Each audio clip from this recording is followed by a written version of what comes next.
It happened so fast. 1 second, I was lying in my bed, reading a book like I always did in the afternoon.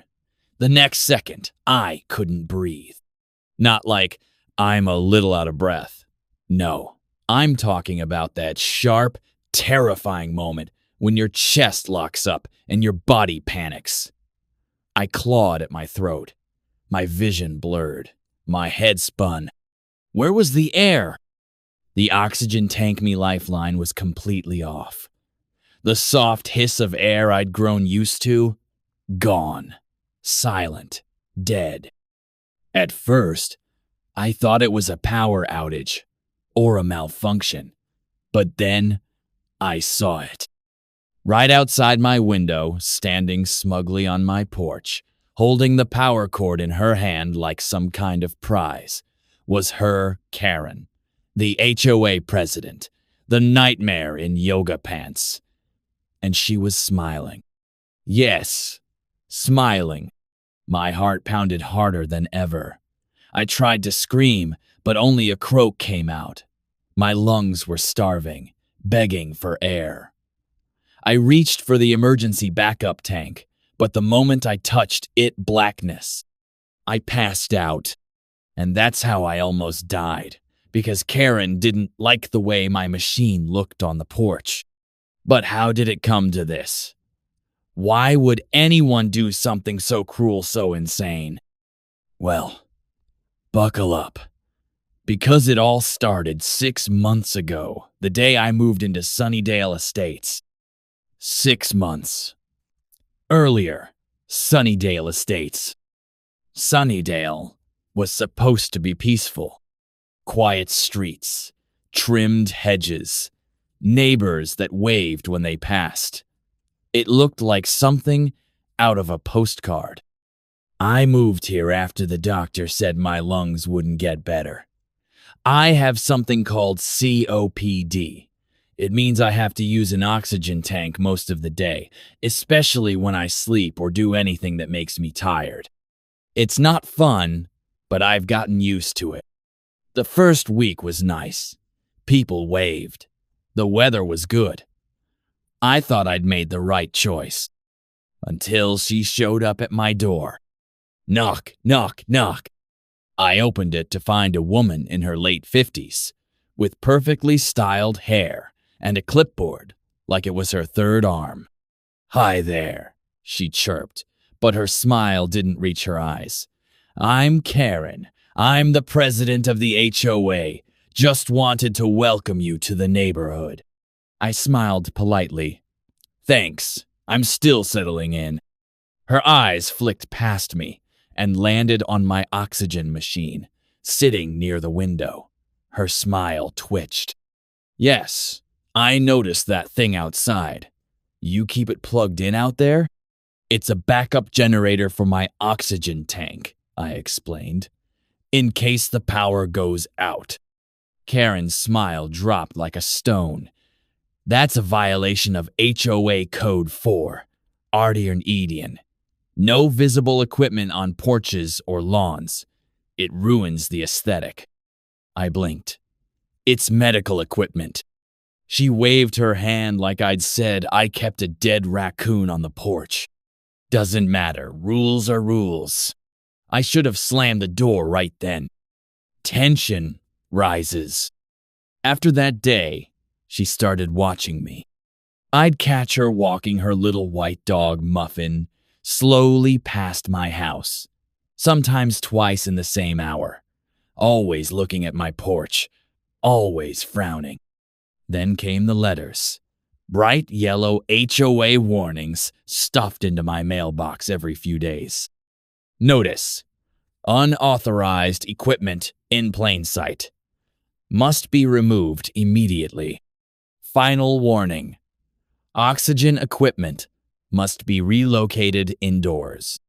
She didn't care that I'd sent doctor's notes.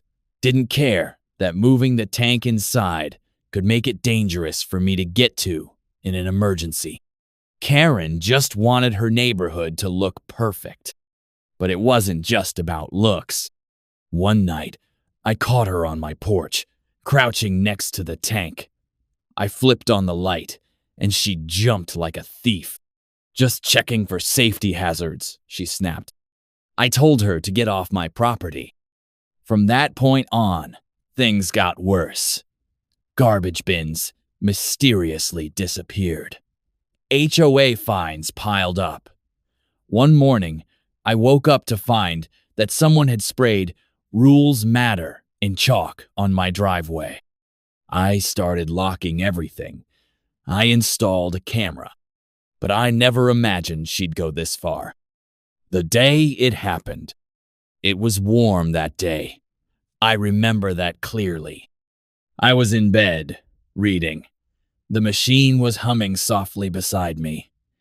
Outside, the world was quiet. Then, I heard a soft click. The camera feed on my phone lit up, the motion alert. I checked the screen and froze. There she was, Karen, sneaking around the side of my house. She had something in her hand, a pair of gardening gloves and a cord. I shot up in bed, pulling the nasal tube from my face. "No, no, no," I whispered, fumbling for the phone to call 911. But before I could even dial, the oxygen stopped. The screen on my machine went red. The alarm buzzed. Then, the sound of plastic being yanked. I looked toward the window and saw her outside with the cord. "What are you doing?" I tried to shout, but my voice was already weak. She just looked at me. Cold eyes. No remorse. And then everything went black. The moment I heard Karen's name in the hospital, my fingers clenched the blanket so hard I thought it might tear. The nurse didn't know all the details, but she said something about a neighbor's video being turned over to the police. Apparently, the footage clearly showed Karen on my property, pulling the cord to my oxygen machine and walking away like she'd just taken out the trash. That's not just nosy HOA lady behavior. That's criminal. A police officer showed up an hour later to take my statement. His name was Officer Barnes, and he had kind eyes that reminded me of my grandfather. "Mr. Matthews," he said, sitting beside the hospital bed with his little notepad, "I need you to tell me everything you remember." So I did. From the letters, to the warnings, to the first time I caught her on my porch pretending to check for safety hazards. I even showed him screenshots from my security cam app, though the actual video had already been sent by my neighbor, good old Mrs. Delaney, from across the street. I knew she was trouble, Mrs. Delaney told the officers in her footage. The woman once fined my grandson for having a basketball hoop in our driveway. A portable one. I wasn't the only one Karen had gone after. Sunnydale's secrets begin to spill. Once word spread that Karen had been caught on camera cutting off someone's medical oxygen, people started talking. Like, really talking. Turns out, I wasn't her first victim, just the first to almost die. Mr. Torres, who lived 2 houses down, said Karen once reported him for painting his fence the wrong shade of white. When he refused to repaint it, someone dumped a bucket of paint over his gardenias. Then there was the Harris family. Their daughter's wheelchair ramp had been marked as a violation because it disrupted the symmetry of the front lawn. Karen tried to fine them, $250 for every day it stayed up. She said the ramp lowered property values, Mr. Harris said bitterly. What about our daughter's value? The neighborhood started to split, some defending Karen, others calling her a monster in mom jeans. But no one, not even her strongest supporters, could defend what she did to me. Back at the station, Karen was arrested the next morning. They didn't come in sirens blazing. No, they let her have her little dignity. Two police cars rolled into Sunnydale. Officers walked calmly up her driveway, knocked on the door, and waited. Karen answered in her usual pastel sweater set, sipping from a mug that said, "Boss Lady." Muffin, her fluffy white dog, barked wildly from behind her ankles. When they told her she was under arrest for reckless endangerment, criminal negligence, and attempted manslaughter, she laughed. Then she said, "For what? Unplugging a machine that made the place look like a junkyard? That thing didn't belong there." They cuffed her. She shrieked like someone had set fire to her HOA handbook. Neighbors peered from windows.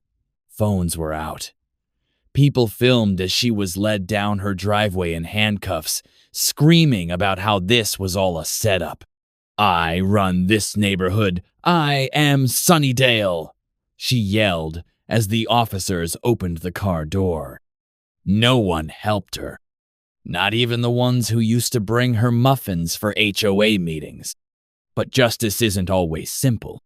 Now, you'd think this would be the end of it, right? Karen gets arrested. I recover. The HOA dissolves, and everyone lives happily ever after. Wrong. Because even in custody, Karen wasn't finished with me. She lawyered up. 2 days after her arrest, I got a notice. Her attorney had filed a countersuit against me. Claimed I had endangered the neighborhood by keeping hazardous medical equipment on a public-facing porch. Said I over-dramatized my symptoms. That my condition was not that serious, and that no one actually needs oxygen around the clock. The absolute audacity. I was still in the hospital, still recovering, when I got served with papers claiming I had traumatized her with false accusations. Karen was trying to flip the script, and some people were buying it. A dangerous twist. A week after her arrest, my oxygen machine malfunctioned again. This time, it wasn't unplugged, but the cord had been cut, slashed clean, like with scissors. My security camera caught someone in a hoodie sneaking around the porch at 2:13 a.m. The footage wasn't clear, but the figure had a small dog in their arms. A white dog, just like Muffin. Only Karen was still in jail. So who was this? Someone else in the HOA? One of Karen's friends trying to finish what she started? I showed the police the footage. Officer Barnes promised to keep a close watch. He even got a patrol car to swing by the house every few hours. But I knew one thing for sure. Karen might be behind bars, but the war wasn't over. Not yet. The night before my court hearing, I found something in my mailbox. The dead hummingbird haunted me. I couldn't sleep. I couldn't eat. Every time I looked at that tiny, broken body and the twisted message it came with, "Birds like you don't last long here," my stomach turned to ice. Who does that? This wasn't just Karen anymore. Someone else had picked up the torch while she sat in a jail cell. Someone who knew where I lived. Someone who wanted me scared. It was working, but not for long. Because the very next morning, Officer Barnes showed up with a file in his hand, a grave look on his face, and 4 words that turned my blood cold. "We need to talk." The HOA's rotten core. We sat down at my kitchen table. I had my oxygen machine right next to me. The new one because after the slashed cord incident, the police insisted I replace the whole setup with a tamper-proof unit. Officer Barnes opened the file and slid over a photo. Karen. But not just Karen. There were 5 other people beside her, all standing in front of the Sunnydale HOA office building, smiling, holding a giant pair of ribbon-cutting scissors. "This was taken 3 years ago," Barnes said. These people? We're looking into all of them. I leaned in. There was Roger, the quiet older guy who always wore sunglass 7 on cloudy days. He never waved, just stared. Then there was Denise, the woman who always walked her dog exactly at 7, 2 p.m. every day. She was the one who once reported my garbage bins for being 2 inches out of alignment. And of course, Deborah, Karen's right-hand woman, always writing things in a little red notebook. She was the one who accidentally sent me a bill for 3-0 in HOA violations the day after I got out of the hospital. These people, Barnes said carefully, have been part of every major HOA decision for the last 5 years. And we're starting to believe there's more to their group than just neighborhood rules. What are you saying? I asked. He looked at me seriously. I'm saying we may be dealing with a kind of cult. A cult? In the suburbs? Not robes and chants kind of cult. No. More like a power cult. A control cult. Karen and her inner circle didn't just enforce rules. They made them. Changed them when it suited them. Fined people who disagreed. Took down families one by one if they didn't comply. And if someone pushed back, they got erased. Barnes told me about a family that mysteriously moved out in the middle of the night 2 years ago. The Parkers. Lovely couple. Had a son with autism who needed special lights in the backyard to calm down at night. Karen fined them daily for the lights. Then, one night, gone. No for sale sign. No moving truck. Just gone. I think Karen and her circle made them leave, Barnes said. I stared at the photo of those 6 smiling faces and suddenly felt the walls of my own house shrink. They didn't just want rules. They wanted control. A secret HOA meeting. That night, I did something dangerous. I followed Deborah. She had just left her house, holding that same red notebook, heading to the Sunnydale Community Center. Normally, HOA meetings were posted in advance, but this one hadn't been announced. She looked around before entering the side door. I waited 5 minutes, then followed, staying in the shadows. I could hear voices through the door. I pressed my phone against the crack to record. Karen may be gone, a man said, but the mission continues. There are eyes on us, a woman added. That neighbor's poking around, talking to cops. Then Deborah spoke. Her voice was sharp like a knife. He needs to be dealt with. Quietly. Legally if we can. But if not, there was silence. Then, accidents happened. My heart thundered in my chest. This wasn't just about fines and lawn chairs. They were planning something. Against me. A letter in disguise. The next morning, I got another envelope in the mail. This one wasn't hand-delivered. It had a stamp. Looked normal. Inside, though, was a single sheet of paper with typed text. Drop the charges against Karen. Move away, or you won't get a third warning. There was no signature, but I knew who it came from. And I was done playing nice. A dangerous decision. I showed everything to Officer Barnes. The photo, the note, the audio recording from the secret meeting. This is bigger than I thought, he admitted. We'll start a full investigation. I'll talk to the DA. But I wasn't satisfied with waiting, because I knew one thing. These people didn't just want me gone, they wanted me silenced. So I called a lawyer. Not just any lawyer. A firecracker named Janelle Ward, known for taking on HOA corruption cases and winning. When she heard the story, She didn't even blink. "Oh," she said, grinning. "We're going to bury them." The trap. The plan was simple. Bait them. Janelle had me announce a neighborhood thank you gathering on my lawn. Just cookies, lemonade, and a thank you banner for the neighbors who'd helped me.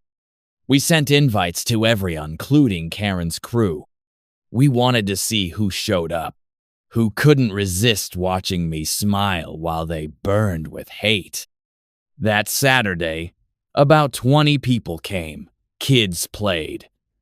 Old Mr. Jenkins brought his saxophone. Mrs. Delaney made brownies. And then I saw her. Denise. She stood at the edge of the lawn, arms folded, fake smile painted across her lips. Watching, studying, waiting for something. I waved. She waved back. And that's when Officer Barnes, hiding 2 houses down, zoomed in his camera and snapped a photo of her phone screen. She was texting Deborah. And what she wrote? "He's not scared. What do we do next?" I didn't scream. I didn't cry. I just stared at the tank on its side, bolts loose, barely holding on. One more tug, and it would have fallen, cracked, and possibly shut off completely. And maybe this time, no one would have found me in time. I felt my fingers twitching, not from fear, from something colder, rage. They weren't just playing games anymore. They were trying to kill me. The footprint. Officer Barnes arrived 20 minutes later. He brought a crime scene tech with him, this time someone to check for fingerprints, DNA, anything. The tank had scuff marks, a fingerprint smudge on one of the side panels, and near the edge of the porch, a footprint. Small, worn tread, probably a woman's sneaker. I knew who wore sneakers all the time. Deborah. She doesn't go anywhere without that red notebook and those white shoes, I said. Barnes nodded. We're pulling surveillance, but we need more. More? I snapped. I've been nearly killed twice. My machine's been tampered with 3 times. How much more do you need? He gave me a look. Not cold, just tired. We need a confession, or a witness. That's when I remembered something. The notebook. Deborah's red notebook. What if everything they'd done was written in there? The plan to expose them. That night, I met up with Janelle, my lawyer, and told her what I wanted to do. She looked at me like I'd gone mad. You want to break into her house? She hissed. That's not legal. You'll ruin your entire case. I'm not going to steal it, I said. I'm going to record it. Janelle's eyes narrowed. Go on. So I explained. Deborah had a standing dog walking schedule every evening at 7, 2 p.m. sharp. She was always gone for exactly 20 minutes. I'd watched it happen for years. We'd slip in, camera running, film whatever we saw, especially if that notebook was lying around. Janelle still wasn't convinced. But I didn't care. They'd invaded my home, my lungs. They sent me dead birds and slashed my oxygen lines. It was time to fight back. Breaking in. At exactly 7, 4 p.m. the next day, Deborah turned the corner of her street, Fluffy Pomeranian in tow. I waited 3 minutes, heart pounding, then crossed the street. I wore gloves, had a body cam clipped inside my jacket. Janelle was parked 2 blocks away with her phone ready to call Barnes if anything went wrong. Deborah's back door? Unlocked. I stepped inside. Everything was perfect, neat, like a magazine home. And there, on the kitchen counter, like a cursed treasure. The red notebook. I flicked it open with gloved hands. Page after page of handwritten notes, lists, times, addresses, names. One entry stood out. Matthew's oxygen machine remove hazard. Repeat if necessary. If he escalates, use Plan C. Denise will handle delivery. Karen has backup plan from old files. Plan C? What the hell was Plan C? I flipped the page. There was a drawing. A diagram of my house. X's marked the oxygen intake vents. A big red circle around the porch outlet where my tank plugged in. This wasn't about HOA rules. It was premeditated. They'd planned my death. The confrontation. I had the footage.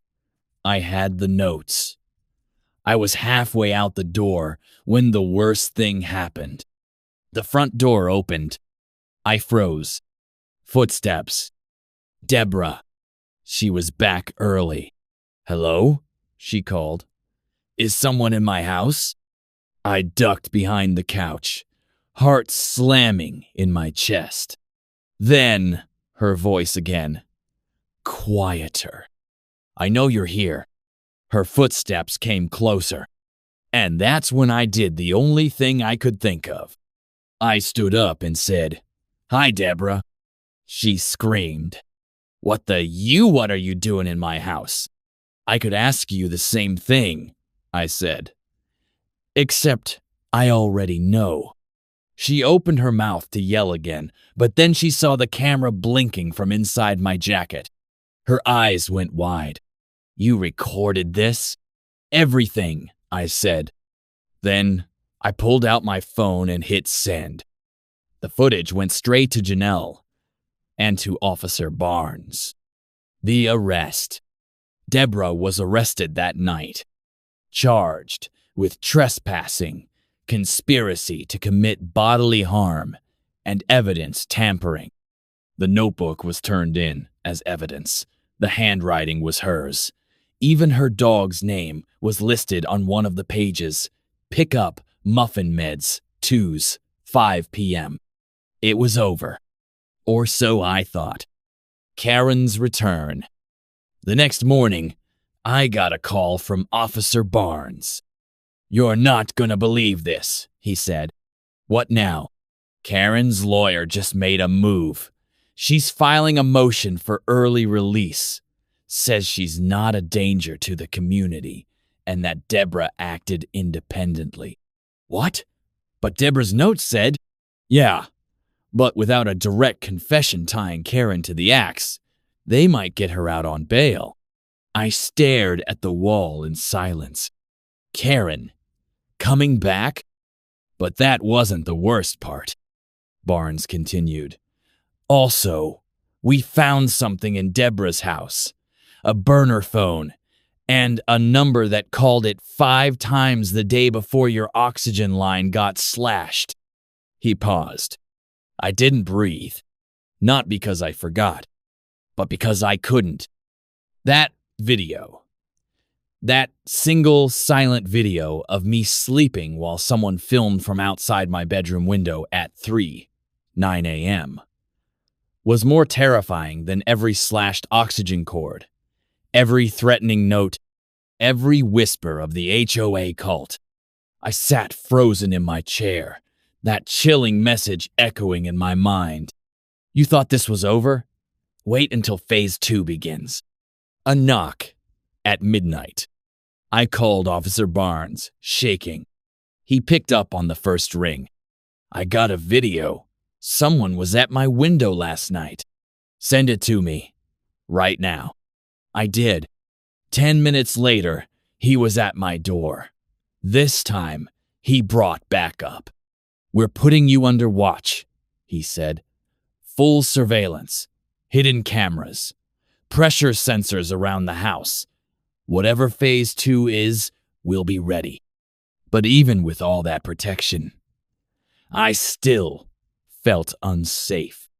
Because you can't fence out a ghost. And Karen was a ghost now, out on bail, back in the neighborhood.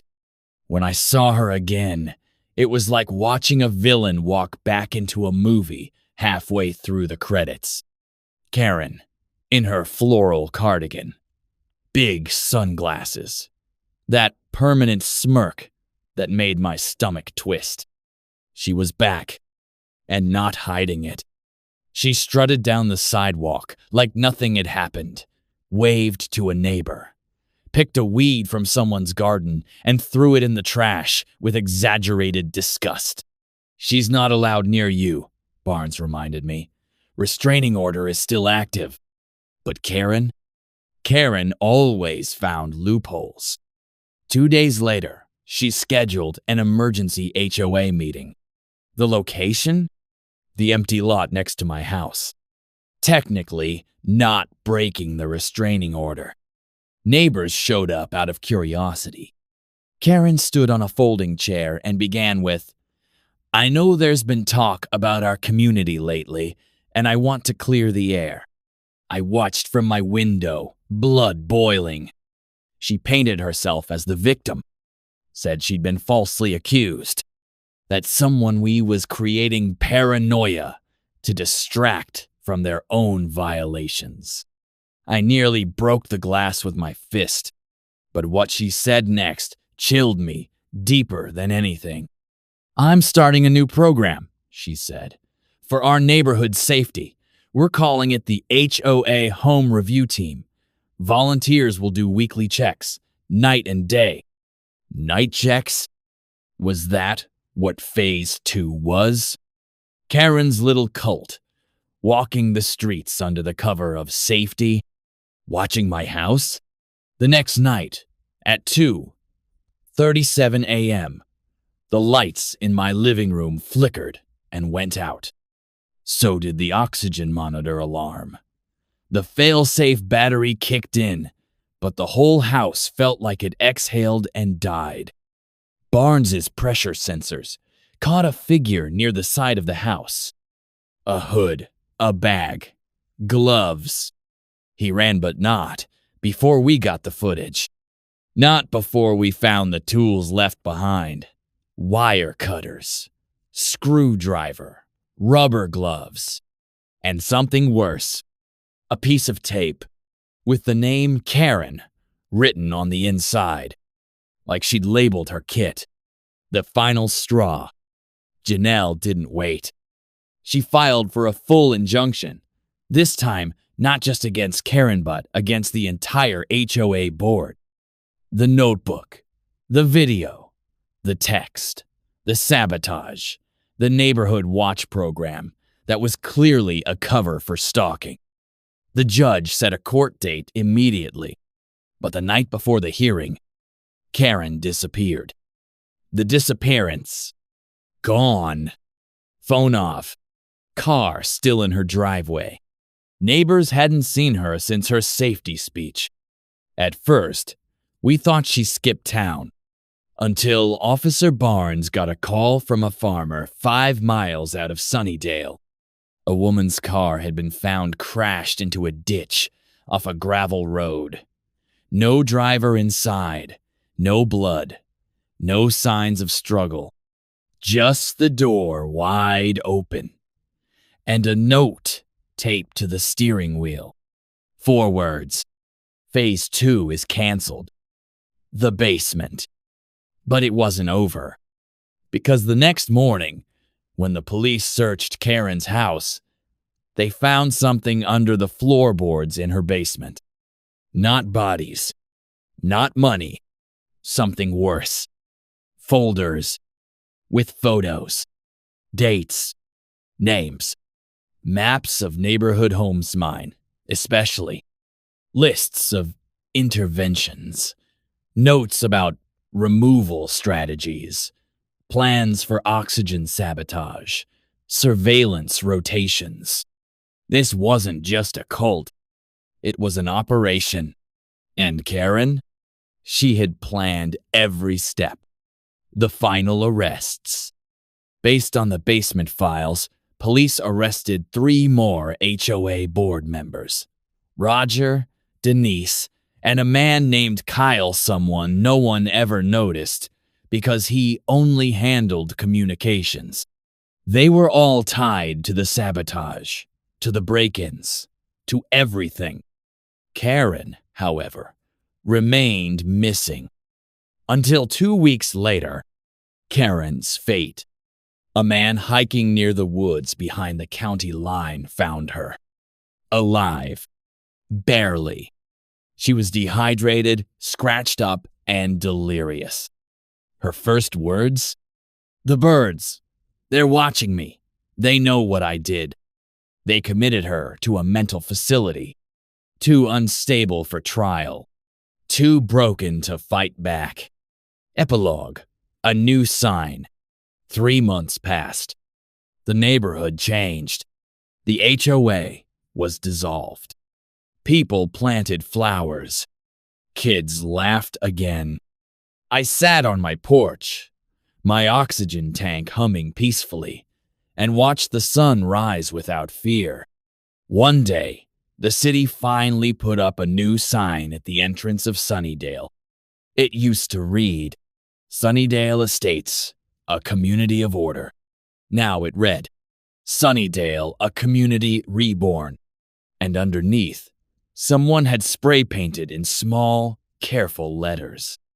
No more Karens. I thought it was over. Karen, committed. The board, arrested. Sunnydale, free. But I should have known better. Evil doesn't just vanish. It hides. The phone call. It started with a call from Janelle. Late, almost midnight. "You need to see this," she said, voice shaking. She forwarded me a video. It was grainy, black and white, clearly from a security camera. I pressed play. A group of people in dark hoodies gathered at the old HOA office now, sealed and boarded up by the city. They weren't kids. They were organized. One had bolt cutters. Another held what looked like blueprints. And then I saw it. One of them turned toward the camera for a split second. His face was shadowed, but his shoes? White. Like Deborah's. Only Deborah was in jail. Or so I thought. Deborah's transfer. The next day, I called Barnes. "What's going on?" I demanded. He sighed. "Deborah was moved 2 weeks ago. A private mental facility, same as Karen." "What? You didn't tell me." "We didn't know either. Apparently a medical petition got approved at the state level. It bypassed our system." That's when the pieces started falling into place. Karen, Deborah, transferred. Same facility. Out of the public eye. And now a new group forming under the radar? They weren't finished. This wasn't phase 2. This was something worse. This was phase 0. The mark. That same night, I found it. Spray painted on my back fence. A circle, divided by a line. I didn't recognize it until I went back into the files from Karen's basement. Buried in the margins of one of her notes, next to a line that read, "Phase 0 begins when the circle is marked." I traced it. The circle with the line. It was a symbol, not just a mark. A warning. And worse, a target. The footage. Officer Barnes and his new tech team scanned the HOA office. They found more than just vandals. Inside, behind a broken panel, they uncovered a hidden storage room. Maps, lockpicks, blueprints. But not of Sunnydale, of other neighborhoods, other HOAs. And in the corner, a USB drive. When we played it, I couldn't believe what I saw. A meeting. Karen, months ago, standing in front of a group. Not just board members, at least 30 people. She was saying, Sunnydale is just the beginning. We bring order where there is chaos, purity where there is rot. And if we must remove those who poison our gardens, she paused, smiled. Then we will do so, one breath at a time. The cult grows. This wasn't just an HOA anymore. It was a movement, a network of Karens, spreading from neighborhood to neighborhood, quietly, secretly, under the radar. And I was patient zero. The first one they tried to remove, but not the last. Barnes set up a task force. The FBI got involved. The name they used? Project Purity. That was the cult's name. And the notebook? The oxygen sabotage? The attacks? All part of their handbook. The letter from Karen. And then I got a letter. No stamp, no address, just tucked under my doormat. Inside was a single sheet of paper, written in that same sharp handwriting. You survived the pruning, but you are still a weed. The garden is bigger than Sunnydale, and we are everywhere. I looked up. Across the street, a new neighbor was moving in. She waved at me. Polite, perfect smile, a welcome mat already out. On it, I saw 3 words: order, beauty, peace. The same motto Karen used. And in the window behind her, a shadow moved. Someone watching.